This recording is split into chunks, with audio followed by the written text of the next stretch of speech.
Let's see. This should be all the things. Yeah, all right. So last episode was basically the idea was don't be poor, right? Decisively, we were victim blaming like crazy, and so the onus of not getting robbed, right, was to leave. I'm going to stand by that.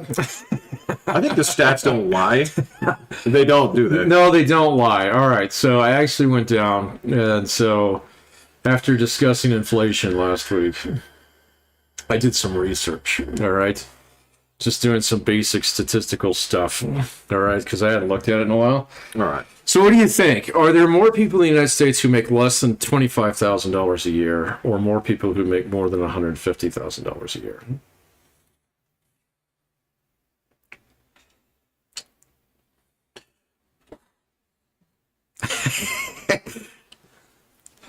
More than make 150. It's okay. All right. So you're right to think about it. Okay. The answer is there's really no difference between the two. There's about the same. Commensurate. Okay. Yeah. So the only way I was thinking about this was I was thinking of like the average income between California and New York. And then I was thinking about all the people that live in California and New York, and it's more. Yeah. And I was like, all right, well, in order to live there, you have to clear that. Right. Or you have to have 4 people in the house making $25,000 or less. Yeah. So these are all. So like I went and actually looked at the income quintiles, but you can actually break them down into tenths of a percent. Okay. In terms of household incomes in the United States. And so there are as many people who make more than $150,000 a year as there are who make less than $25,000. And of those people who make less than $25,000 a year, about half of them are retirees. That would be what I figured. Yeah. I was thinking retirees or disability. Yeah, and so the retirees, like the thing that's interesting about it is even the retirees, even though technically they make less than so much a year, basically their income is, Social Security or whatever, or pension based, yada yada, and stuff like that. They all have assets, and so they don't have the same income requirements as like most people do. So like this narrative that, oh my God, we got to do all this shit for the poor. No, fuck that. Move. So there ain't that many of you, all right? And you can go to a better place, all right? And so, get out of East St. Louis, pack up your shit, and just go somewhere, and you'll have an easier time. So I'm going to kind of put my flag in that one. Well, the problem that you have here, and we have begun, right? We're live. Oh, I'm Pat. Okay, I'm Jeffrey. This is Coffee Before Bed. Yes. What is Coffee Before Bed, Jeffrey? It's the podcast that starts in medias res with a hot discussion topic bleeding over from last time around. Specifically, well, what we're ultimately doing here is we're sort of deriding the responses people give as to why they will not leave a certain area. And the funny thing here is when you say get the hell out of East St. Louis, right? The funny thing is I don't think what you mean is that you need to go to Fayetteville. I think what you're saying is go to a different part of St. Louis. Yeah, sure. Either go to a different part of St. Louis or, pack up your shit and go somewhere else. Well, what I'm trying to do is I'm trying to denounce the argument of like, well, it's so difficult to, just pick up roots and leave my whole family and my Take them with you. Well, there's that. And also, you don't have to move so far away that your family and your friends are inaccessible. Yeah, you don't have to get out of East St. Louis. I guarantee you can find a job in rural Illinois, all right, that is not going to be, like, your cost of living is going to be so much lower. Yeah. You're going to get paid. Basically, this is the other thing that kind of set me off on this one, was if, like, remember, like, 2020, all right? So the election. Yes. All right, and like so many people, especially during the Democratic primary, were clamoring for a commitment to a $15 an hour minimum wage. Yes. Everybody's got that now. Okay, it's not in law, but it's effective. Okay, so like, it's like, all right. So if you can't find a job, and if you live in East St. Louis or Baton Rouge or one of these places that's just racked with poverty, just pack the fuck up and move about 60 miles away. All right. And you're going to be able to find something, it might not be the kind of labor that you're used to doing. All right. But you can get the fuck out of the hood, man. So, and like if you're in LA, man, go 60 miles east to Barstow. You can find a job. So, And 60 miles away isn't even really. I think Barstow's a little further than that. But well, you're practically still in Los Angeles because that place is wider than it is. You can visit your mom on the weekends. Well, that place is wider than it is vertical. Right. And so, and like, all right, so if you make under a certain amount a year, you're going to qualify still for Medicaid regardless. And so, it's just like, all right, this narrative that's been going on about, like, I don't know, man. I want to be careful about how I say this because I'm not sure how committed I am to it. No, it looks like I'm going to pause you and you tell me before I force you to say something that you may not necessarily like. Okay. Okay. It sounds like that you're starting to dispense with a certain fatalism within certain urban centers. Yeah, no, I don't have that fatalism anymore. So it's like, it's not as bad. And no, I'm not going to go walk around Watts, all right, and hash out. It's not for me. Yeah, no. I don't belong there. But like really over the last couple of weeks and actually just watching the left basically tear itself to pieces. Oh, they're cooked. They're done. And the whole Bernie narrative just doesn't fly anymore. It's junk. The working class in America is, I hate to say it, but fine. There's this weird thing out there that's kind of changed my mind over the last couple. There was a really good article in the Journal just last week that, like, after we had our last podcast, it was like the very next day. Well, okay, and these specific topics here, you had something in mind, so yeah. I've sort of written these down. If you want to go ahead and lead off with that, because clearly it's an interest of yours at the moment. Well, the inflation one, yeah. So I'm interested in that one because I did some research on it. So okay. I also did research on the Joe Brandon accusations of him being a creeper. You guys were all right. So you were all right. This is like 8 people long. All right. So let me brag about inflation for a little bit first, and then I'll do the mea culpa. Okay. All right. And then after that, I do have a movie that I want to talk about. So the inflation thing, like the really cool article that came out in the Journal, and I guarantee it was probably behind a paywall because it was quite lengthy, was basically about like, all right, so 5 years ago, the narrative was, if you go to an Ivy League school, so you go to Harvard Business School, something like that, you pop out, you get a $250,000 a year job at Goldman Sachs. All right? Okay. And so there was this elite oppressive class out there. Okay. All right? Okay. All right? And some of that's still true. Okay? But there's not nearly as many jobs at Goldman Sachs as you think there are. All right? And so this isn't some like... I mean, I do agree with... I can't remember who coined it, but... Goldman Sachs is the vampire squid, basically sucking blood out of the American worker. Yeah. No, I still kind of buy into that a little bit, and so there's some stuff out there that's legit on that one. But right now, if you quit Harvard Business School and go sign up for truck driving college, you make more money at Walmart than you would for your first 5 years as a junior associate at Saks. Yeah. Okay.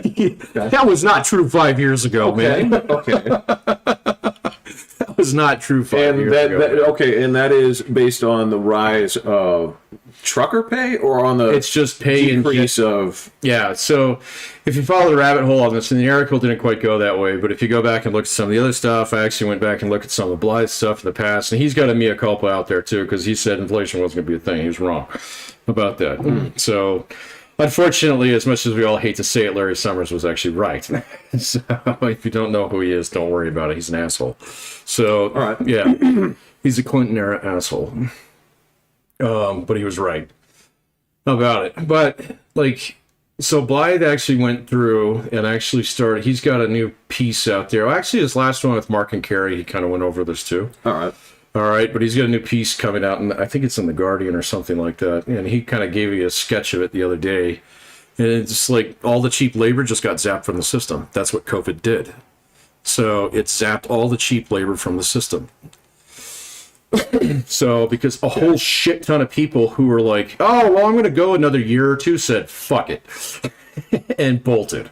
All right. There are a whole bunch of other people, kind of like your brother, who said, you know what? I could keep doing this job that pays a lot of money, but it really requires that me spend a lot of time away from my family. Fuck that. Okay. Okay. So people got a lot more picky about what kind of work they do over the last couple of years, and that's not going back. And so $5 gas, $5 milk, all right, those are just the way things are going to be from now on. All right.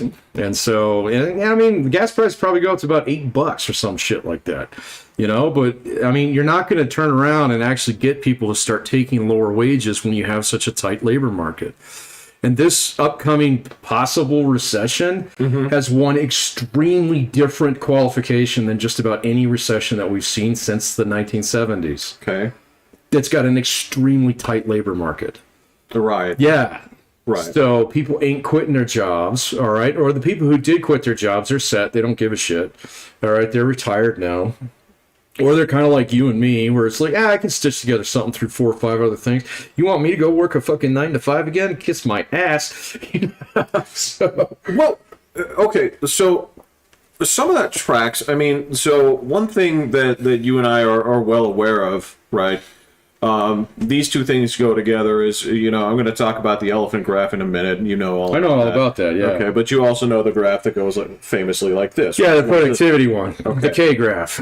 Okay. Yeah. And so what is essentially what is this divergent sector? Basically, what does that translate into? So the graph that you're talking about is the famous one where you actually take a look at, productivity over the years and then wages which are fucking flat. Yeah. Okay.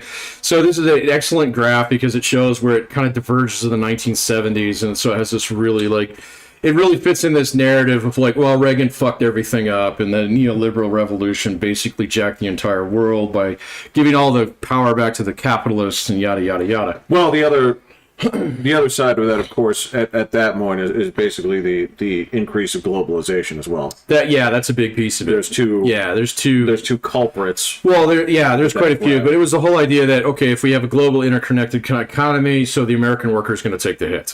Okay. Right. All right, that's all true, okay? But the thing about it that's really interesting, all right, and what a lot of people don't necessarily pay attention to is the demographics behind it, too. Okay? So you just had 30, 40 years where the workforce in America was basically jam-packed with the whole... And this, let me get to a conspiracy theory here in a second. Okay. So, yeah. So, but you have people who are living longer than they'd ever lived before, okay? Yeah. And so a lot of people who would have been out of the workforce 10, 15 years ago stuck around, especially after 2008, okay? Because they're oh, fuck, look at my 401k. I can't retire now. Right. All right? So all we do is bail out the system at that point in time and encourage all those workers to stick around for a few more years, which they did until COVID showed up. And so right now you have a mass exodus of actual bodies outside of the workforce. Okay, and so by its very nature, if you reduce the denominator, you increase the numerator on this one, meaning that productivity piece is going to go up just based upon demographics alone. Okay, you're going to have to get more work out of fewer people, and so the wage naturally is going to rise behind that too. Well, we've seen this before. Not like this, but yeah, we have seen it before. So, well, okay, we've actually seen this in a more drastic method. Which one's that? Oh, World War II. Go back a little ways before. The plague. Right, yeah. Okay, so no, this is the exact parallel. Yeah. So if you zap things out of the workforce, if you kill off half the serfs, those who remain actually have a lot more say in how their lives go. And that's exactly what's going on. And so it just means that we fundamentally have to get used to spending $8 a gallon on milk. And if that means a much stronger middle class in this United States, I'm fucking fine with that. So wasn't the argument that the middle class was always a transitory I've seen that argument, but like if like actually looking at the demographic breakdown by income, the middle class is the fucking Jupiter of the world economy. The American middle class is what everything basically rotates around. It is that fucking strong. It really is. There are a lot of people in the middle class in the United States. So you're basically talking about. I mean, a lot. You're talking about all the people that space in between 25 and 150. Yeah, essentially. Well, yeah, and you can even 150 goes. You can even push that up to 50. So, like 5 years ago, the median income in America was like what, $52,000 a year. Now it's well over 70. Right. Okay, and that's the other thing that the Journal article pointed out was like, okay, so inflation's bad. All right, it's up around 8%. It's not going to go down anytime soon. But wage inflation has actually outpaced inflation until just last month. Okay. Yeah, but the problem is, what is that? What is that a trend? Inflation started to kick in, all right? Yeah. So, and there's a really cool graph out there, all right, where it actually shows, and it's just CPI plotted against average wage inflation. And so you have consumer price inflation and wage inflation, and they diverge somewhere like in, I think it's like February of 2020, all right, where wage inflation starts to grow, all right, and that's when things start, like some states start opening up again, or 2021, so last year, all right, so things start to open up again. A lot of workers say, fuck you, I'm not going back in the office like this unless you give me a big raise. I'm going to stay here in Montana and keep my job in Seattle, okay, kind of thing. And so, like, even like today, I saw that Apple got its pee-pee slapped by a dude who was like their head, like machine learning dude. And basically Tim Cook says, everybody get back in the office. He's like, fuck you, I'm going to go work for Google.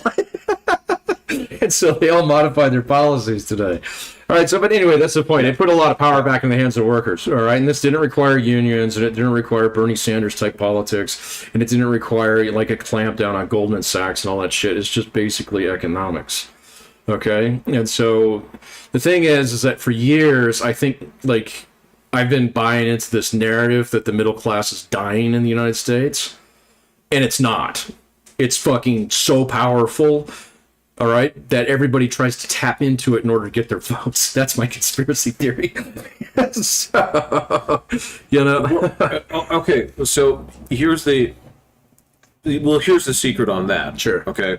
You know this and I know this, right? When it comes to the middle class, and this is we've talked about this before about whether or not the middle class is essentially like a revolving door, where what basically it becomes,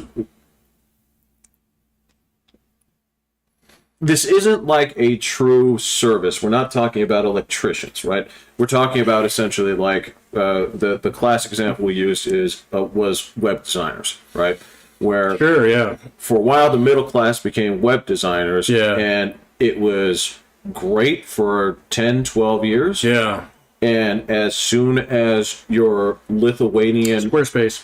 There's a 5 to 10 year period where you woke up at 3 a.m. to tell your person in Lithuania or Romania or something like that what you wanted. They do your fixes, and they do it for half the price, if not less. Right?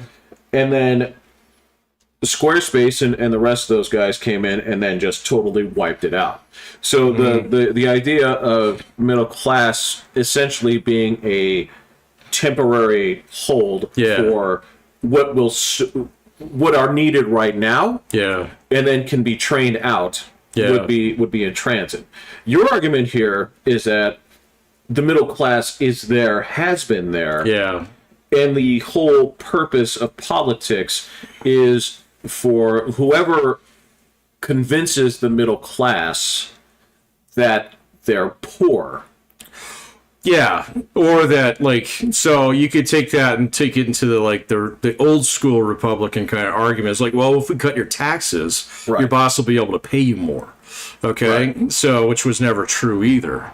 Okay, but all of those are attempts to actually, well, and that's the whole thing about the moral majority and things like that back in the 80s and the 90s. It's an appeal to middle class values, all right, in order to scrape votes off. Which can't tell you because I don't know, but we reconnected. I don't know why he was doing that. What I can tell you is they actually did work in my neighborhood, and it's actually incredibly stable. So this is something. It's obviously a software thing. So, So whatever. Or a YouTube thing or something. I don't know. I'll have to research it a little bit. But yes, so that would be my argument. And so that's not necessarily my conspiracy theory. My conspiracy theory is that in the next year, you're going to see immigration become an issue again. Particularly with the Democrats being on the bad side of that one. So, Well, yeah. yeah, and so, but here's my thinking on that. They're going to find that they can't do shit about inflation. So the Fed can wind down its balance sheet as much as it wants. It can jack up interest rates to 10 fucking %. All right, people's wages aren't going nowhere. Okay. Because ultimately you just jump ship and go get a job somewhere else. So either you have to actually physically and intentionally constrict the economy, which they won't survive that. All right. Or you open the border. So The border's already open. I guess, sort of. So, but I guess you'd actually have to see some kind of effect there where they'd actually do that. And see, that's the thing is that, opening the border just kind of backfills, like, it makes it really difficult for people who are in that, say like 40,000 or 50,000 and below bracket to compete. Yeah. Okay. And again, that's going to be dependent state by state. Yeah. But I'd be surprised if you don't start seeing stories, more and more stories coming, maybe from not the left, but the center left, about how lazy Americans don't want to, be like gardening and shit. They don't want to share. Well, yeah. Which has historically been. I'm not saying that that's a left narrative, right? No, it's kind of a center left kind of thing. It's been a. Well, okay. See, the thing is, it's not necessarily a center left. It's also a far left thing, where essentially this is the basis for. Take this a few years back, Day Without an Immigrant, if you remember this. Vaguely.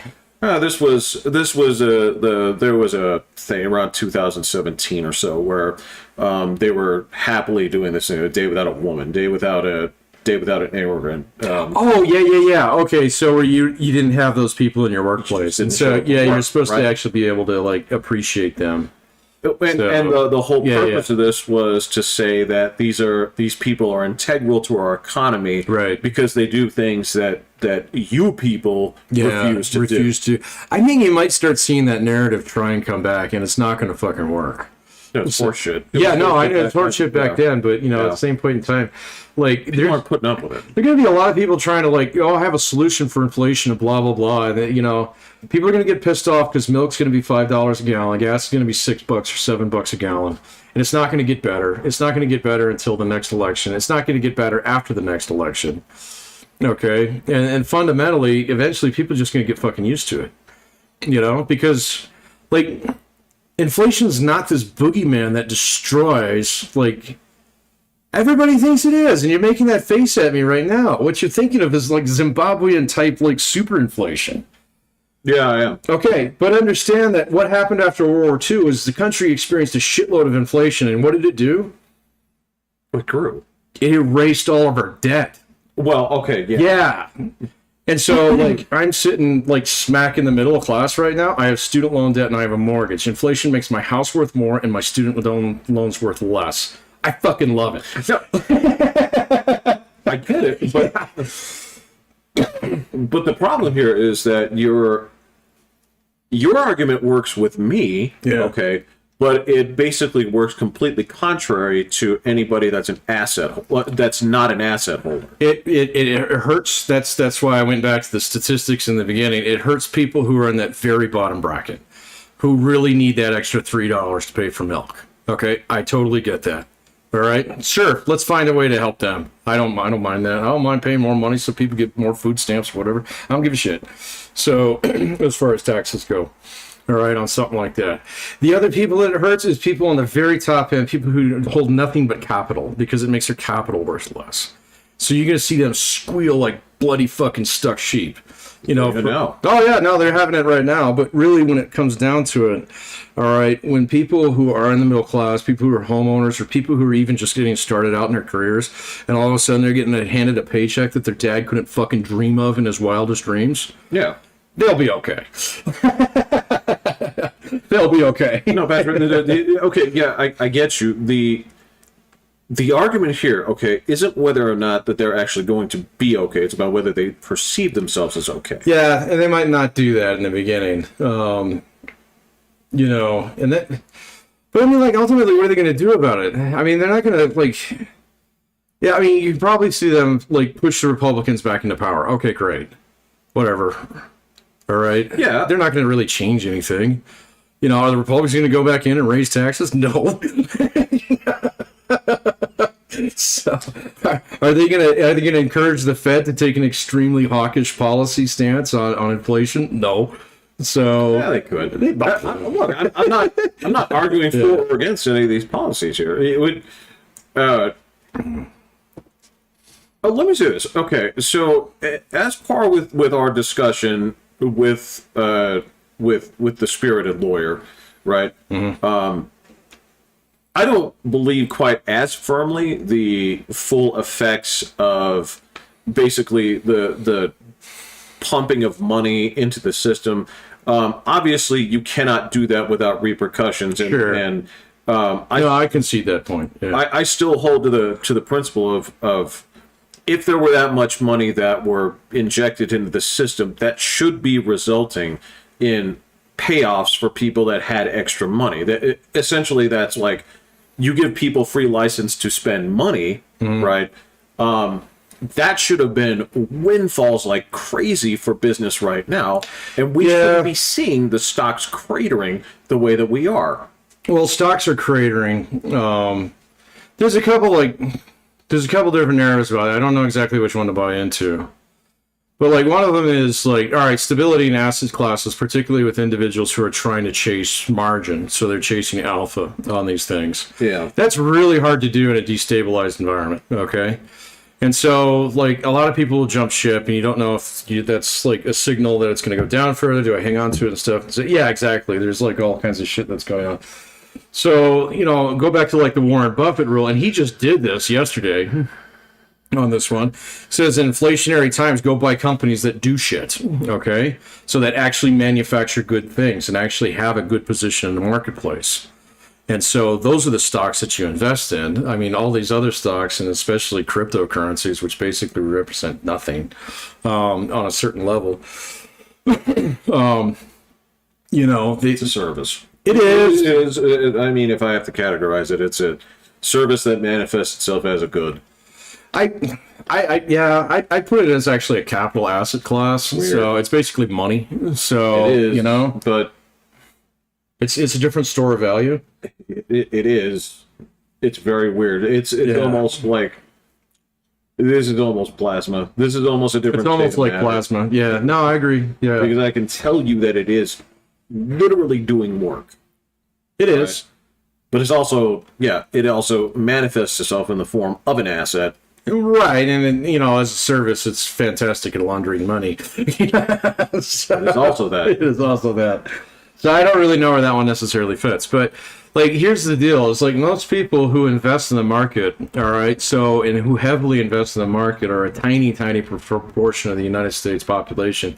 Invest in, like, quote, day trading, and so they're trying to pick their own individual stocks. Sure. Fucking most people just have a 401k. Right. All right, I'm 45. Am I going to go pull money out of my 401k because I'm nervous about? Fuck no, man. I'm not taking the penalty hit on it. I'll wait next 10 years. So until I plan on retiring. And so most people aren't really, like, worried about the churn that much. You know, but of course you're going to hear, like, the people on the Yahoo news feeds who are going to froth at the mouth about every little dip in this stock or that because they're trying to stitch together a living by doing that. That's what they do. That's what they do. Well, the gold bugs came out of the woodworks like 2 weeks ago. You know, my fucking entire, like, I pull up the YouTube and it's like, gold. Oh, yeah. They're all back, man. Yeah, even when gold was starting to tank, they were like, well, now's the time to buy. Yeah. Now's the time to buy. Look, I gotcha. To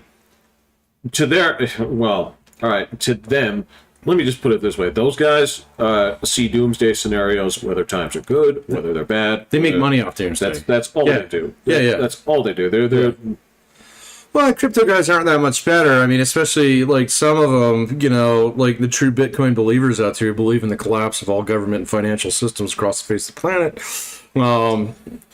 which would result in a sand and ammo based economy. And your Bitcoins aren't going to be worth anything at that point in time. So, like the moments before, it'd be great. It'd be great, but once we hit that point, you better go change it into diesel fuel now. Yeah. So, but that's kind of the point. That the markets are a little bit frothy, but the housing market is still exceptionally strong. It is and it isn't. Well, okay, so why isn't it? I guess it's like raising interest rates will actually tamp down demand, but that'll actually just serve as a brake on it, and it's been going gangbusters for the last 2 years. It probably needs to come down about 10-15%. Well, that's sort of the issue right now. That's where it becomes a question of perspective of the housing market. When look, for some people that are looking to buy a house. Yes, we are. I have no idea, brother. So when and this is sort of a perspective thing. If you're looking to buy a home, you're torqued right now. It's a bad time to buy. Your gains in income subtracted against the inflation, and then putting that against home value and prices, you're way below. Yeah, but this is a small band of the market. So this is people who are probably in about a 10-year band. Okay, so if you think about it, people like 25 to 35 ish. People who are in household formation stage, peak of the market. I got fucking way lucky on that one. So I didn't buy back into the market for another 3 years. Right. I get it. You don't want to pay your landlord, so because rents never go down. Right. Yeah. And thereupon lies the problem is, they're not building any equity at that point. Look, and I will say that is that's the most vocal group. Oh, absolutely. So you're caught in between the worst parts of the market and everything else that's going on right now. So I completely get. Just do this. Just try this. Apply. I would almost recommend just muting the fucking thing. Yeah. Oh, this. Yeah. Just letting it go. The sound. Yeah, I'll do that just in case. I got to figure out what's going on with this though. This never happens at home. So, but we're still going. I don't know enough about codecs and things like that. And specifically this one, I don't know the program. I don't know the. Yeah, I don't know. Just keep an eye on it. Yeah, I just set it down to medium. So, in fact, let me change something here too. If I can do that right now. Absolutely. So why don't you, as a technical engineer with this, walk us through what you're doing so that we can learn from the experience. I am changing the stream settings, which I can't do because we're in the middle of a stream. So, can't do it. So we're going to hope that it doesn't crash again. So, I don't know. Is this a 4K laptop? Nope. Okay.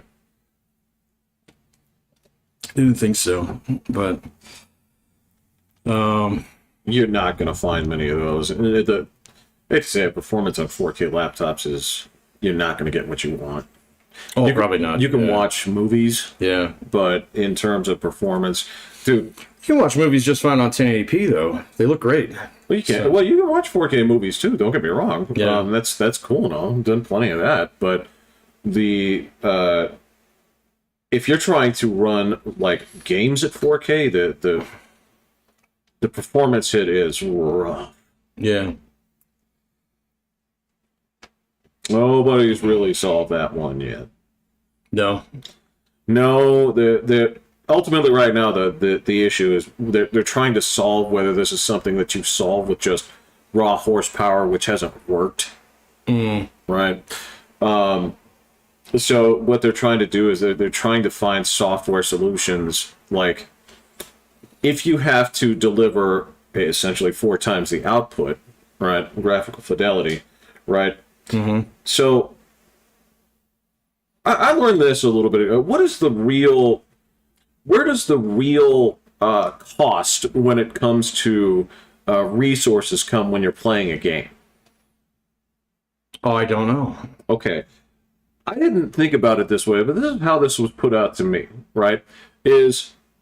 So when you're watching a 4K movie, all it is bandwidth, right? Okay. All it is data stream going one way, right? And it's utterly predictable because it's a straight line. Okay. The problem with games is when it comes to rendering, okay, if you were going a straight line, it wouldn't be an issue. The issue is when you're here, and I'm just pointing to an imaginary point. Yeah. The game can't just stop on this and presume you're going to move forward. It has to look all 360 degrees and up and down beneath you, right? So it has to be rendering essentially all that, right? So omnidirectional. Well, yeah, because it has to have that essentially that data in the buffer for whatever you're doing. Oh, got it. Right? So what they've been experimenting with is ways to essentially, like, if you have a solid object, right, to, you have to have that at all times, because if you come close to it, what you've seen, if you remember old games, the way they used to do this was with pop-in, right? Where you're walking a certain way and you'd see a rock that looks like a gray blob, but once you cross a certain threshold, it just jumps in, and it's right. Yeah. So the thing is there a way that you can do this where essentially you have a fully rendered, object, but the only part that's showing as fully rendered is what's visible to you, right? So if you move, it just renders that new slight edge, right? So essentially you're looking at something like. Sounds more complicated, but it's probably not. Well, you understand what I'm saying? Yeah, right? I do. It's kind of like if you're the best example I can give is if you look at our moon, right? You'd only see part of it, right? And so if we're saving rendering speed by just not showing that full detail on the backside that we never see, right? Because you're moving in concert with that, and then as the moon moves a teensy bit, you render that edge. Right? So that it's all there and you're not wasting all that processing. Right? Yeah, I'm not rendering the whole next side of it just because it came into my field of vision. Right. So, yeah. And that's what they're saying here is you take a 4K screen, which is 4 times the pixels than a previous one, right? Then it's like, well, shit, how much horsepower do you need in order to actually continue to take what you were doing and do 4 times more pixels? It's not commensurate. It's not it's quadratic. Right. And they're like, well, holy shit. Because then you start just like, well, what do we then sacrifice? And it's like, well, we can do this, but you got to come down from 60 frames to 30. Oh my god. Oh man, people be pissed. Well, they always are. Right. I don't know, man. So I see so many movies now that are in 60 frames, and it just makes me seasick sometimes. Well, movies? Yeah. Yes, movies are supposed to play in 24. I know, man, but you see some. There might be TV shows and stuff, that play in 60 FPS, and it's like too clear. It's like it looks fake now. It's not supposed to be doing that. It's supposed to be like a hard cap 24. What, movies? Yeah. What about TV shows? Also. So what is it when it looks like really smooth and there's like real crystal clear clarity on it? I don't have 4K TV and I can still see this on my TV. That's the fucked up setting on your TV. What setting is that? Well, it's going to be called something like True Motion or Motion Plus. Oh, that's that. That's what that is. Okay. That's what it does. It doesn't do it on all TV shows or all movies, so I'm assuming that not all of them have that. Well, it'll do something similar to that, where basically the onboard computer takes a look at the frames, and it does the math to the They did 48 frames per second with the first Hobbit movie. Oh, did they? Yes, and it looked a little bit soap opera-y, which is on some television shows they used to run it at that kind of. That's the thing is these movies have been historically 24 frames per second. Okay. Yeah, I didn't quite know, but it was also something that I don't know. I guess I just noticed it enough to the point in time where there were definitely certain TV shows that I just didn't want to watch anymore. Turn off that fucking set. I have to. You'll have to tell me what this thing is. So, Like I always do that when I go over to my brother's house, and he's like, I don't notice the difference, right? oh, I noticed that difference. Yeah. He's like, I don't notice the difference. Yeah, I don't know. So, like, I don't, and like some of the things, like YouTube videos, you can tell when they're rendered in 60 frames. Yeah, they look better for sure. Yeah, they look better. Absolutely. Well, especially if it's gameplay footage. Yes. Yeah. Yes. And that may be something where you are seeing it. What I don't know, Pat, is since you use your TV mostly for YouTube, I don't know if that setting is doing the same thing with stuff that you're streaming. No, this is shit that I seen on Amazon Prime. So, Oh, okay. yeah. But, Yeah, lately. I don't know. Stranger Things is about to drop, so I don't know how many episodes they're going to be, but that's it. My Netflix subscription lasts like exactly as long as that series is out there, and then after that, it's dead. So I was cruising through Netflix. There's nothing. just nothing. There's that you not. can It's a watch. desert. So it's absolutely terrible. I mean, there's shit on there that's now on the main screen of like Netflix originals. This was on there like fucking 5 years ago. You know, and like there's like documentaries on there that I watched like 3 years ago. I was like, oh, check out our follow up to this, and it's like the fucking staircase. No, I don't care about this rich white asshole who pushed his wife down the fucking stairs. Allegedly, whatever. Okay, He did it. Huh? He did it. He did it. So I don't know why we're dragging this out. So now it's got its own fucking, like other mini series or something on it now. I know. So it's like I watched that documentary like when it came out, Yeah. and it was like 7 or 8 episodes or something like that. And after 3, I'm like, fuck this. The funny thing is, I'd heard the story of that before the documentary. I don't know why it became such a big fucking deal. Who the fuck cares? Well, okay, because it's weird. Because there's a little bit of a weird thing to it, and that's enough. Fucking that's living things, Yeah. right? It's just a non-traditional. Oh my god, Pat, I transcribe so much fucking garbage. Okay, where when you get down to it, there's this problem I have. Okay. Yeah. And this is just the Punnett square of creator and audience, right? And you just have 4 spots. Okay, you know how this works. Okay. Yeah. All right.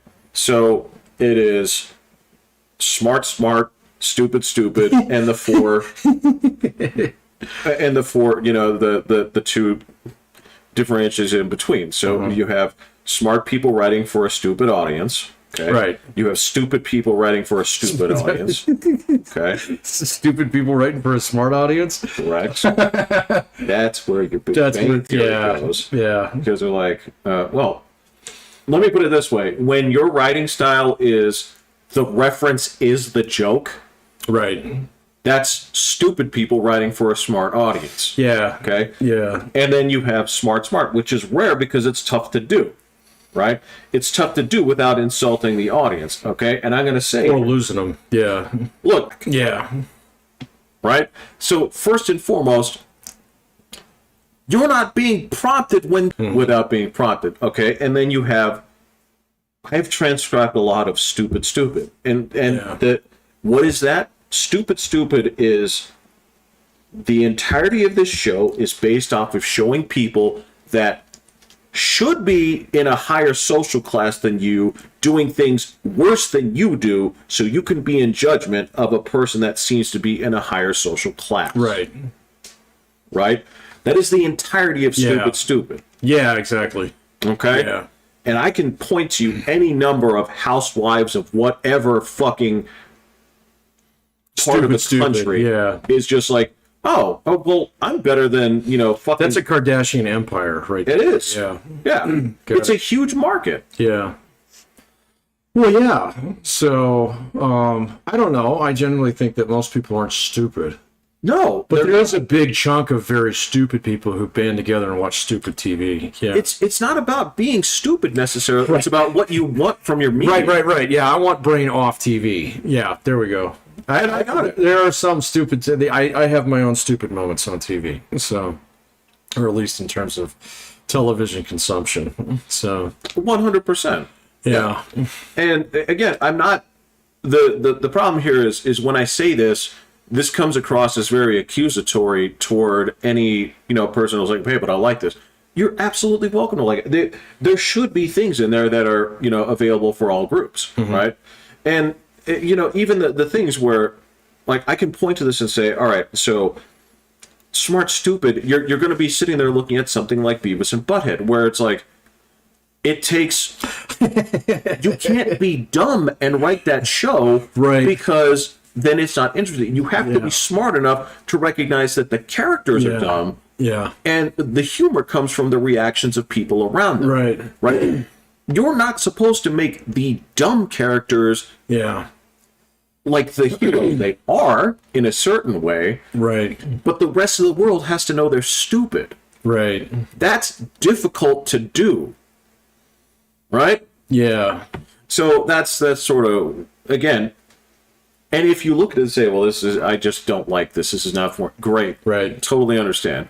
But yeah, this is where like if Mr. Lawyer were here, he would know my current problem with what happened to Star Trek is it went from smart all the way to stupid to stupid smart. To stupid smart. That one you can't really recover out. You're morons trying to write for a smart audience. Right. And you don't know how or why. Yeah, you can't do it anymore. So, yeah, I would agree on that one. Although I haven't watched any of the new Star Trek series at all. It's rough, man. Yeah, no, I did a run through, what was it, like 2-3 years ago on DS9 again? Yeah. So I'm good on Star Trek for a while, because that one's really fucking good. So I know that's always been your favorite. So it's been up there. I would argue that some of the high points in the Next Generation were I would say they're on par with or superior, right? Yeah. But they also have so many dumb episodes that... See, and that's the problem with that. When I tried doing a watch through on that one, the production quality on the early ones are so bad. It's so bad. It's so bad that it's almost unwatchable. Yeah, and it's rough for me to say... But I do it as if you skip to like season 3 and start from there. Right. Well, the same thing with DS9, you yeah. can skip the first 2 and you're okay. Yeah. You could. I would say you can read a summary. You can go to Wikipedia. It's fine. Yeah. You don't have to watch it. There's a couple of episodes I'd say you can watch these. These are actually good. They're rough, but they have good concepts. Right. Yeah.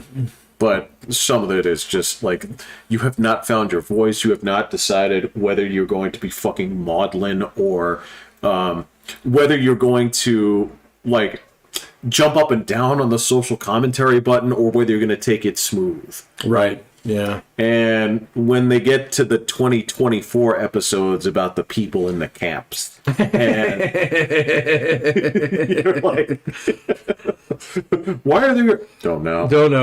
Just happened this way. Yeah. Why were people? Don't know. Space Nazis everywhere. Yeah. Everywhere you look, space Nazis. Yeah, and it's what the problem here is in comparison, right?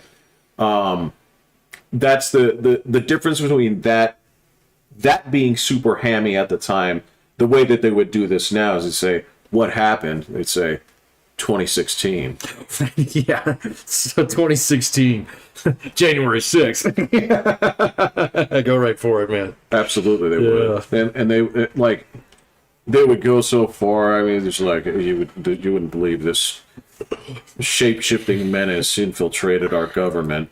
oh wait, it wasn't. It was just a human being. all along. Yeah. So yeah. like, all right.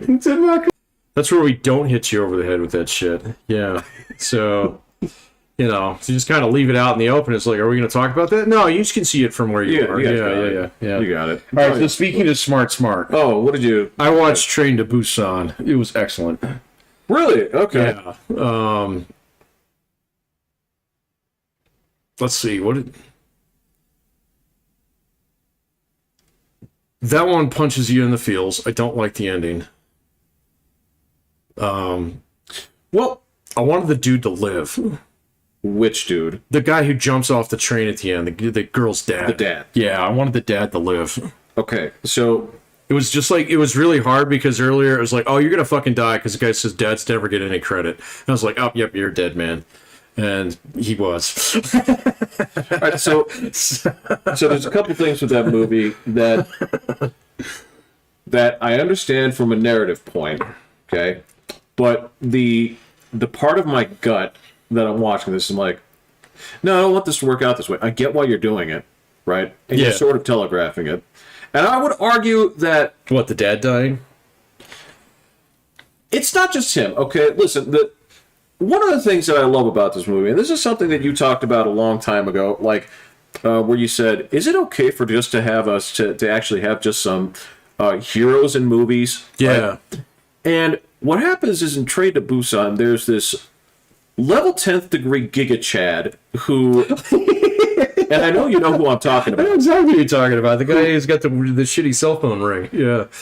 Who is just the greatest, most noble, well-intentioned character with a pregnant wife. Yeah. Who starts off a little shitty because he's like, bad people are bad. Right. Yeah. Like, your dad's a butthole, right? Because he's being a butthole, but he's not. He's got problems. But you kind of want this guy to make it because you're like, you are everything right with... Well, there were like 3 characters that were like that in the movie. Yeah. There were 3 guys in particular, just stand-up dudes all the way around. Okay? You're talking about the ball team? Well, okay, there's 4. Okay, Yeah. so because I actually really felt for the train conductor too. Fuck yes. Plus, the guy's like making announcements and shit. It's like, please, thank you. Just tell everybody what's going on. There's this like duty and honor thing that's Exactly. like, wow. And then he doesn't even know the other guy's a shithead, and he's going to try. Well, okay, and that's one thing I didn't like about the movie as well, is you got your like super hypertrophy CEO asshat. Okay. What is my problem? Always with zombie movies, Patrick, is Well, they're zombies. well, it's not the zombies. Okay. It's how far people. It's the how far do you lean in? It's like, who's the real monster here? It's the people. Yeah, Yeah. I know. and the crazy lady opens the door and kills everybody. Yes. So, yeah, of course. So And I felt for her. I got in a situation, and that's tell me, just people like murdering that entire car just because you were a little bit shitty 10 minutes ago was kind of like, okay, that's a little rough. I get it. I get it. I don't approve, but I get it. Yeah. So, yeah. No, you got a point to prove here. I don't know, man. So like, the movie that it actually reminded me of as a much better rendition of the same story was actually War of the Worlds. Yeah. Yeah. Much better done. So, I mean, I didn't really have that much of a problem with that movie either. I liked it way more than a lot of people gave it credit for. Yeah, me too. I guess like there were some aspects of it that were kind of like, all right, I get what you're doing. You're trying to sell it from, the little man, every man kind of story and stuff. I mean, it had Dakota Fanning in it, which after a little while, I was like, I can only take so much screaming, and I'm good. It's funny because she's a great young actress. Yeah, but you only asked somebody to do one thing. Yeah, Spielberg kind of leaned hard into that. Yeah. So yeah, I did like the story between Tom Cruise and his older son. Yeah. That one actually worked pretty good. But this movie, like the dynamic between father-daughter, so like. You were talking about this like a week or 2 ago, and I can't remember what the context was. But it was about like people writing. This is what like working class people sound like. Yeah. All right. So, So I've gotten better about sussing out people who try and write kids who don't have kids, or at least didn't take the time to ask people about like what's it like having kids. And there was none of that in this movie. This movie, like the whole like the father-daughter relationship where he buys her a Wii to try and make it all better, and then she already got one. That was fucking perfect. That one was like,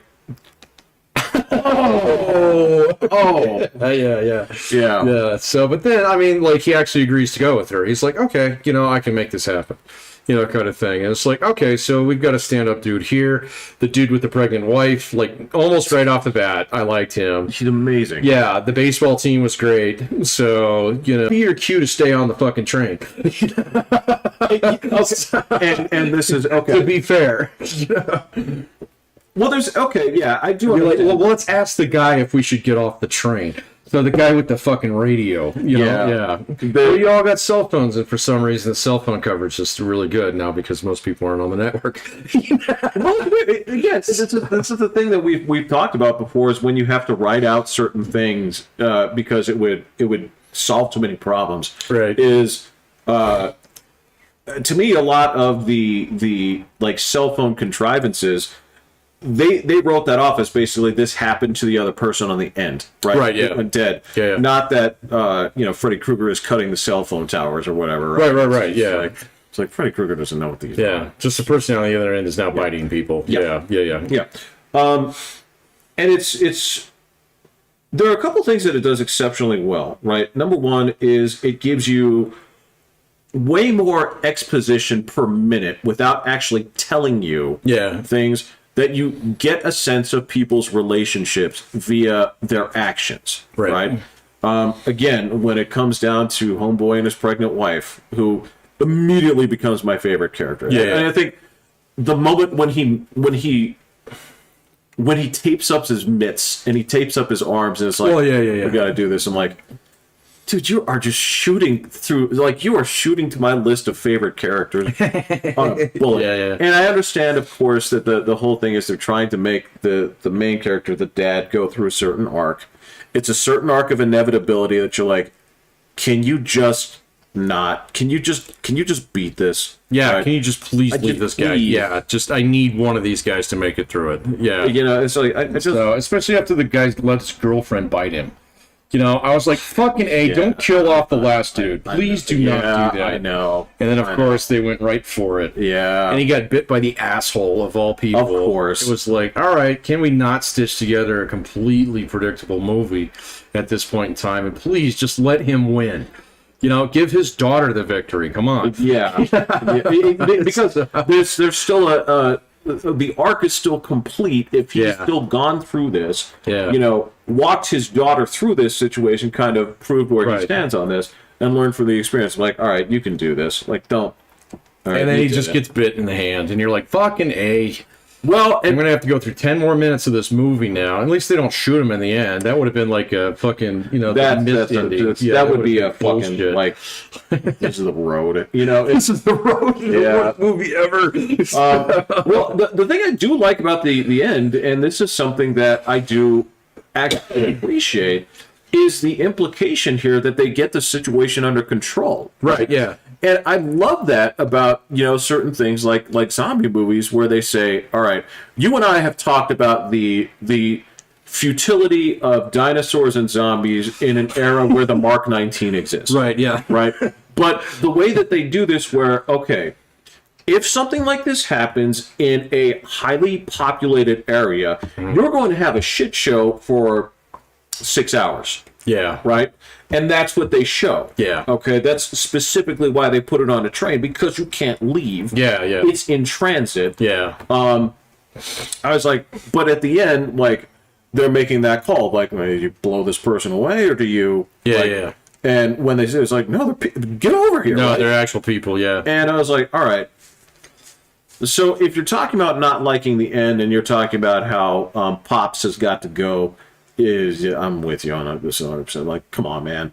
Just give him the win. He's a good dad now. He's been through that fucking... Don't let him be a good dad for 10 minutes. Come on, man. Yeah. So, no, but other than that, it was great, man. I don't know, like a lot of those movies where they don't give you that win like that. I know that you're doing it on fucking purpose to make it impactful. Yeah. It was like the older I get, the less of an impact that actually has on me. It just pisses me off now.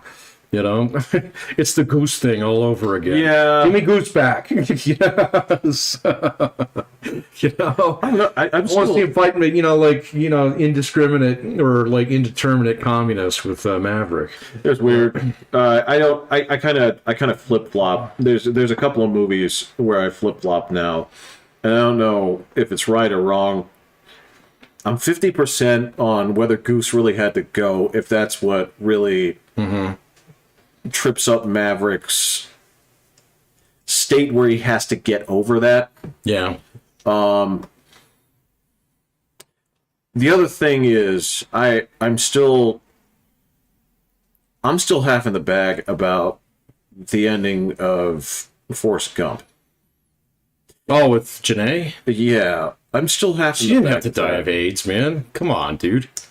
Well, this is a tough one. This is a really tough one. That's one of the more overrated movies out there, in my opinion, man. So Really? Yeah, it kind of is. So I don't know, man. I have a rough time with that because there are certain layers of that movie that, if the implications are really going in the direction that they're saying, right? And if they are really pointing the way that it seems like they're pointing, it is exceptionally cruel. And if that's what they're trying to point out, then the semi-happy ending that it gives at the end is sort of like... it doesn't work, man. Well, so, I mean, Sally Fields has to die in that movie. Well, Yeah. of course. So, you know, and I mean, that in itself right there for a guy who has got an IQ of 47 or whatever it was. I think it was like 77. Sure. Okay. Yeah, he wasn't a vegetable. 80, yeah. but he was close. Yeah, he was close. All right. So, you know, like actually having to go through your mother's death is enough of a tragic impact, let alone like Bubba dying. Yes. And Lieutenant Dan going crazy for a while. Yes. You know, and then just throwing that on top of it was just kind of like, okay, you know. So all you're doing is you're going out of your way to hit some cones you know, that are laid out on the road just so that you can actually get an action sequence in or something. You know, it's like nobody would drive like this. You know? Well, yeah. Okay. So my biggest problem with this, right? And I don't.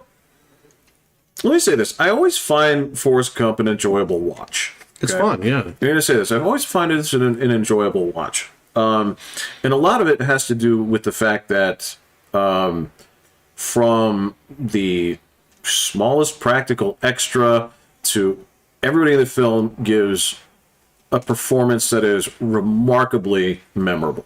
Sure, right? yeah. And just not over the top, except when it's supposed to be. I think it's the best movie that I've ever seen Gary Sinise in. I agree. Yeah. And the issue here, right, is they dovetail around in a way that makes things very uncomfortable because they're trying to take two characters who have very different upbringings, but from the same place. Yeah. And they go in very different directions. Yeah. Where essentially fortune keeps inadvertently falling in the hands of a person who is very simple and does nothing but follow instructions.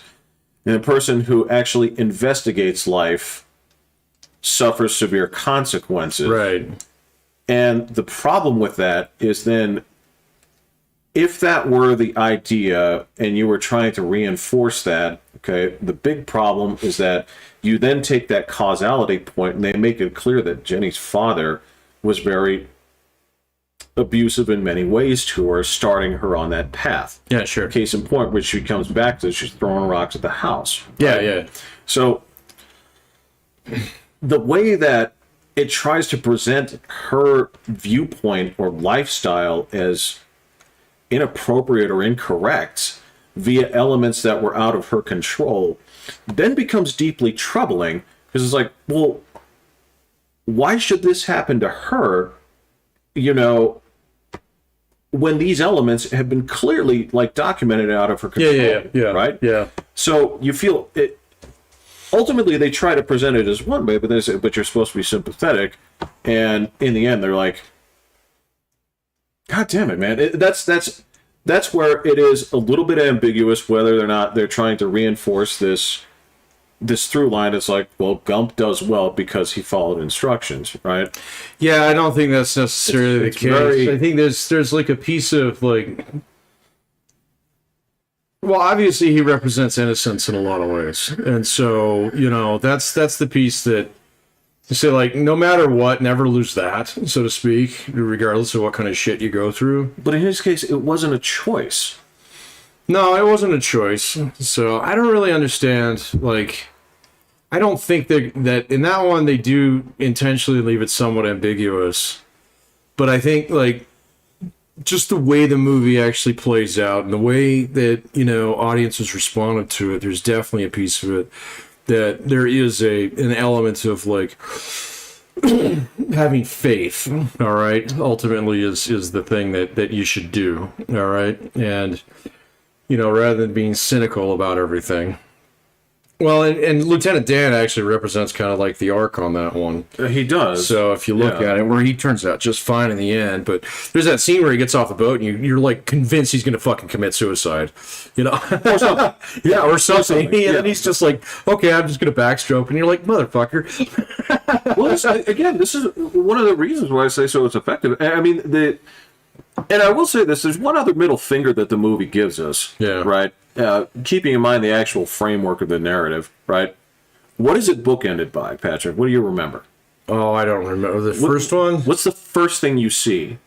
I don't remember. It's been a while since I've seen that one. Okay. It's the one, isn't that where she's trying to get him into the school? Well, you're talking about the actual scenes of the movie. Okay, the introduction of this film and one of the last things that you see is that goddamn feather, right?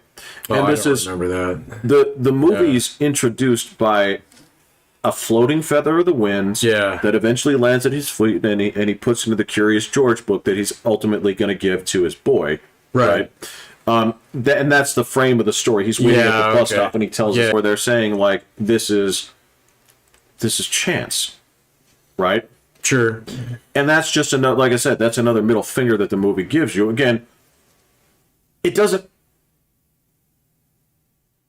There's not enough sledgehammering there, and this is why I'm not mad at it. There's not enough sledgehammering here for you to say, oh, well, shit happens. Even though that comes up literally in the movie. Yeah, it does. Yeah. Right? So there are some very specific metaphors that pay off, and it's like, okay, well, this is supposed God, that was so silly. and you're literally doing what you said. I forgot about that, yeah. But you're he runs all the way to Maine and turns around and goes back, and eventually he just stops, right? And so it's like, all right, so this is what you're trying to say here. It's like, I get that. Yeah. Right? Yeah. But when you go out there and you take this feather metaphor, and there's no part of this where you're saying, like, chance is you could say, all right, so if I go with the box of chocolates thing, because yes, you... Oh, I forgot that's in the movie too. So that's something that's sort of reinforced. I can't be mad at this movie because look at the way I'm talking about it, okay? There's many parts in here where I'm saying, all right, I wanted it to end this certain way. Okay? Where you're like, you take two people on two divergent paths that do not seem like they're compatible with each other, but in the end... Just make it work. Just make it work. Give them a win. Yeah. But then I'm like, would I be thinking about this movie in this way? You're overthinking it, man. So that's see that's the thing that bothers me about that movie is it's got all this shit that's bolted onto its structure. I know. And when a movie does a little bit too much of that, it loses me. It really does. It does, and it's on rails. Yeah, it's exactly. on rails. Yeah.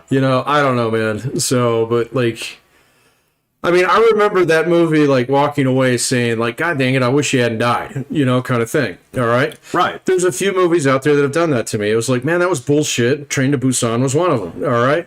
But I appreciated Train to Busan because at least the rest of the story was fairly fucking clean. Okay? So it was pretty straightforward. We didn't go into this whole thing, oh, this is a serum that started blah, blah, blah, blah, blah. Exactly. It was like, I was like, oh, let's talk about how the military responded to this, blah, blah, blah, blah.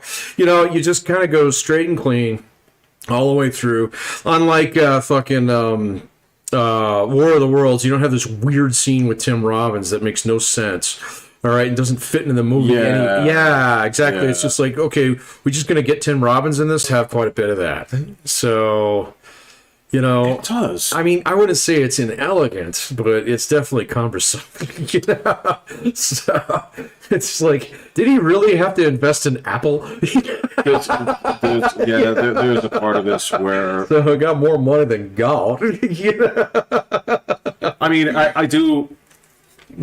Again, it leads off to I suppose a more effective payoff when you see him just mowing the grass because it's fun. Yeah. But at the same time, but you already did this when you're like, okay, you're bringing in like shrimp after shrimp. You're wearing the hat. Right. Yeah. So, all right. Again, this is some kind of fruit company. It's like, all right, I get it. It's the same. Well, Lieutenant Dan is good with money. I get it. Yeah. So you're doing this for the sake of. That one is clearly setting up a joke. Yeah, I get it, but see, I had forgotten about the feather too. So there's even like there's framing within the frame. I know, and just it is the box of chocolates thing because exactly. They actually you don't need that on there too either. You don't come to think. I mean, it's what everybody remembers from the movie. Oddly enough, yeah. Well, we forgot it. I forgot it. Yeah, it's been a while since I've seen that one. So just some jumped up and bit me. It's like, come on, man. Just say you got shot. There is a piece of well, you're too stupid to live, but yeah. But I don't know, man. Train to Busan was just about right for me. Well, and let me ask you, okay, because this is something that I have kind of been on a kick on, when it comes to looking for, especially like foreign language films, was there something in there that felt enough like separated from what you would expect in a Hollywood version of this? Yeah, did it actually feel? It felt much cleaner. So it felt honest to me. That's the thing that I've been liking about. Yeah, this. Honest or earnest, maybe the right word. I don't know. It didn't feel. It definitely wasn't paint by numbers, which I'm so tired of from anything that comes out of LA anymore. There was something. I was just waiting for the version of this because I feel like there's just this point where like you'd see the soldiers and they just have to stop and say, "This reminds me a ton of Iraq." Nobody knew what was going on there. You go in a tour with these things. Yeah.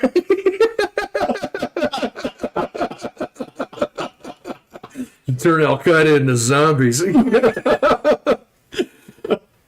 So no, I mean it was all right. So the zombies were a little tropey. They weren't like World War Z zombies. I mean, I guess they kind of were. Well, yeah, that was probably the closest. It was to their credit.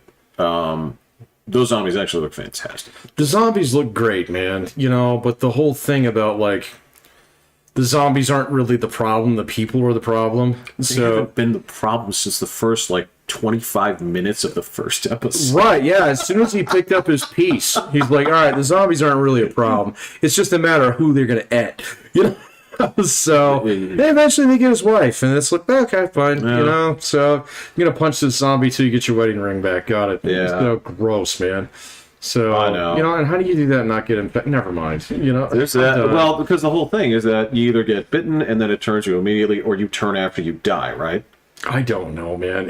I haven't watched it since season 3 when they had this fucking weirdo who got his hands on a tank, kind of stuff. Oh yeah, and I was just like, no, I'm done. Yeah, because it's just like, it's about the psychos. It's about the psychopaths and it's about this Hitler, the eye patch guy, and stuff like that. Who keeps his daughter in a closet somewhere, and obviously, that's. I mean, she's a snarling fucking animal. I mean, I cannot actually feel sorry for this guy at this point in time. He's like, you're fucking nuts, man. Can't you see? Go stick your hand in there and see how this works out. Kind of thing.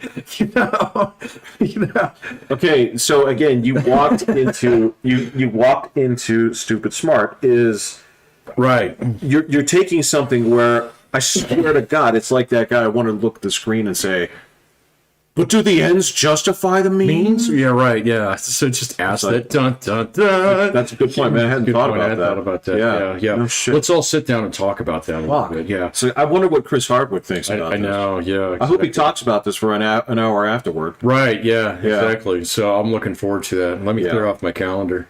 Look at that show. All right. I hate that shit, man. No, I don't want to get mad at this, but it was like I certainly wouldn't mind an analytical, perspective afterwards, right? But when the whole thing is, you remember when Thing happened? It's like, yeah, I was there, and it's like, what does this mean for next week? It's like, no, don't move on to next week. Talk about what happened, right? And talk about like framing and just if you're going to do analysis, don't sit here and say like, do you think that this person could get eaten next week? Is that what's going to happen? It's like, I hope they're okay. It's like, you stupid asshole. It's like, don't present analysis unless you're going to do analysis. Yeah, okay, so I saw something by this guy that I read up on from time to time. He's kind of interesting dude. But he actually pointed that out with headlines a couple weeks ago. Go on. So he says, if you ever see a headline that asks a question, the answer is usually no. So, is inflation going to be a problem? No. Okay. So, yeah. Right. Is this the end of blank? No. Yeah. Okay. Yeah. Does this spell blank for blank? Yeah. The end of Elon Musk? No. Right. Yeah. Right. Is this Yeah. Is this the beginning? Will that CEO keep his job? No. Is this the beginning of end for Netflix? Yeah. And his reasoning behind this is if, like, the answer to this is yes, you're going to fucking say that because it'll lead. So whenever you have to ask the question, the answer is instantaneously no. And I've been seeing more and more fucking people do that. That's that. Okay. If you have to frame something as a question, it's because you have a weak argument. So if you have the answer, you lead with the answer. Yeah, right. So are they going to make it back? Well, what do you mean by they? Do you mean all of them? Well, then no. They're not all going to make it back from that medicine run that you set them on. So with their, three, stable, regular characters whose contracts, are secure for another year, right. And then the black guy. Right. All right, yeah. I hope they'll all be okay. So, will they maintain their sanity in a world that fears and hates them? No, obviously not. Yeah. So, yeah. Can they hold on to their humanity in a world that's lost? Obviously not. The people are the bad guys. You know this. That's right. So that means somebody's going to have to cross a line. Will the aliens not invade?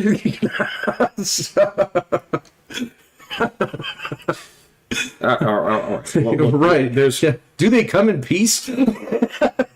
Listen, there's a level of this. Okay, there's a problem that you're going with this, right? And it's not you. Okay. Mm-hmm. There's a problem this when it comes into just straight up subversion, when you have to ask these rhetorical questions, because like if you take a modern critic, and I don't mean an actual critic that went to school and fucking learned things. Are you talking about Movie Bob? And idiots of their ilk. Basically, take everybody that gave a positive review on Rotten Tomatoes to The Last Jedi. Or Black Panther. Well, Black Panther wasn't even about subversion. It wasn't. Right. It was just about your representation. Right. So because the funny thing is Black Panther, there's nothing exemplary about it. It is an adequate film. Mm-hmm. Okay. It has some good moments, as you would expect. right? It's like, oh, okay, so it has some good moments, it has some weak moments, and it has a conclusion, right? It is exactly what you would get out of the rest of the Marvel movies, right? Sure. But the whole thing was, it was directed by a black guy. Right. Yeah. It's like, and that's where we talk about like the Hillary Clinton of like, it's amazing that after all you've been through, okay, you managed to get a small business loan. Good for you. Right? And I hate that. Here's your pat on the head. But, this is where like The Last Jedi kind of comes in. Is like, yes, but did it subvert my expectations? All right. My problem here is, if you go in there and you watch a sports movie, okay, and you say like, well, this is a movie about, a football game. When it comes to subversion, you're like, well, okay, what I didn't expect was a terrorist attack. Right, it wipes out the team. Like, and then you turn around and say like, well, I didn't expect it, so boom, right? Right. Oh, they're vampires here. That's bad. Yeah. Yeah, exactly. So they played football, sun comes up, both teams disappear. It's like, oh, I didn't see that. Yeah, right. And you can point to it where they'll say like, well, if you think about it, if you look in the opening scene, there's a newspaper in the background, and it says vampires attack. So you had this thought in the back of your mind. They paid it off, right? Which are like, mysterious asteroid passes by Jupiter. And so what happens? Yeah. So every time that comes out, it's like subverted my expectations. 93%. Audience score 18. Right. Right. Yeah. And they're like, audiences are stupid. It's like, no, audiences came for a fucking football movie. Right. And you got vampires. Right. And it's the same thing. So you go to Last Jedi, it's like, audience came for Star Wars. They got a lecture about capitalism is bad. 18%. Okay. Subverted. Great. Very smart. I wanted Star Wars, though, man. That's all I can. It's like, They've never mentioned money ever. No, they talked about a price in episode 4 of like, you get like 6,000 now and then 6,000 when we get there. Right, yeah. I don't even recall if they said the unit of currency. I don't think they've ever mentioned it in Star Wars. Yeah. I know that you probably Euro dollars. It's all roads lead to Star Wars. Oh man, we gotta stop doing that, man. No. The problem here is that Star Wars is universal shorthand for bullshit now. Yeah. Right. Of basically having a franchise, having extreme liberty to do certain things, and where exactly your role comes to this. Because I've told you before, I said never listen to the fans, right? Yeah. Never. It's good advice. Right? And I always just say that in terms of like, well, if you do, then you get dumb things, where it's like... the stupid drives you to the stupid. Oh, no, it's like, so, well, Jeffrey, what do you want? It's like, well, I want people that like look like me, and then like they're awesome at stuff. Okay, go on. And I want that because historically people haven't looked like me. Okay, and we're awesome at things. Okay, so much like a bad interview, right? It's like, what would you say that your worst trait is? My worst trait is that I work too hard. Right, yeah. It's like, I care too much. I care too much. I think my biggest flaw is that I'm just too awesome. So, these, that's a bullshit answer, but, dude, you watch Star Wars, like, well, what's wrong with this girl? Nothing. She's fine. So she's good at everything. Yeah, she's great. Right. Yeah. Right. But she looks like her. Yeah. It's like, your daughter needs here. It's like, no, your daughters need people that have obstacles and overcome them. Right. Instead of, like, well, your obstacle is that you're a woman. Okay. Right, yeah. That you grew up poor and you eat, like, Jell-O for food. Yeah. Whatever. Well, so are all these people. Yeah, exactly. So are all the people in the last fucking movie I watched. Yeah. They had to work. Yeah. Like, even this dumbass went to the swamp for 8 weeks and fucking... 8 weeks, yeah. He went to swamp camp. He did. He got yelled at. He got hit with a stick. And it's like, do this. He's like, I can't. It's like, no, you have to. Yeah, you have to. You have to. It's like, if you don't, I'm going to yell at you. And then I'm going to talk to your ghost dad or whatever, and then fucking tell robot hand, because robot hand is what you got now. Yeah, exactly. So yeah, it fits you nicely. So look at that. It's a nice motif with your dad. Yeah. I don't know. I kind of like the idea, like in hindsight, like if he actually had stayed and completed the training, right? I like to think that he would have walked in and fucking obliterated Darth Vader and the Emperor. Is just kind of like, so what happened to you? It's like, well, I stayed for the extra 2.5 weeks. So I stayed for the advanced training. Yeah. So instead, you get your hand chopped off. Yeah. What do you mean? It's like, well, no, you go to the regular class, and then Yoda sends you to Houston for another 2.5. Yeah. Go see Pai Mei. It's like, so what do you do? It's like, okay, well, now I'm going to obliterate you. Yeah. This isn't much of a movie because now it's not a struggle, but like I'm going to like crunch you into like cubes. Just give him the win. Yeah. So yeah. But no, it's fine. Yeah. But anyway, yeah, that's I was saying all roads lead to Star Wars because it's shorthand. Because it is shorthand for bullshit. Yeah. No. Yeah. So. All right, man. So we're to buck 27. Buck 27 is good. Yeah, I think buck 27 is pretty good. Yeah, absolutely. So sorry about all the dropouts. So we probably had about 8 or 9 of them. I don't know how long they last, but we'll have to go listen to it and see. I'm not sure, and I don't know exactly what that's going through. If I go to, let me look at something. I don't either. I'm gonna have to go Google the thing and see what's going on with OBS here. Well, it only just shows one thing, and it just shows live. So it doesn't show like there are a ton of things that got kicked into the whatever. So no, there might be blank spots though within the or mute spots within the video. We'll have to, or the audio. We'll have to, because that means that people stopped and had thoughts every now and then. yeah, please think for yourself. Right. Don't just listen to us. Yeah, we're assholes. As a matter of fact, what I want you to do is I want you to take the poetic pauses that have happened deliberately in our work. These aren't metered, Jeff. So take the thinking pauses that we've given you, okay? Think hard, okay? And then in the comments section, write a whole bunch of racist shit. See, okay, that's how you subvert expectations. Yeah, that would be severely subverting expectations. I thought that's what you use Twitter for. So, can we not go a week? oh yeah, all right. So we only mentioned it once today, so I will not mention that word again. No, it's fine. Yeah. It's fine because the word racist came up, so Twitter must follow. All right, they kind of go together. Yeah, they do. It's a good little afternoon watch. It didn't take me 3.5 hours to. No, and you don't get preached at, so you'll love it. So yeah.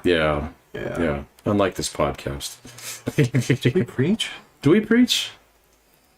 I think we bloviate more than we preach. Yeah, that's a given. But like, is there anything? Is there anything that we've like told?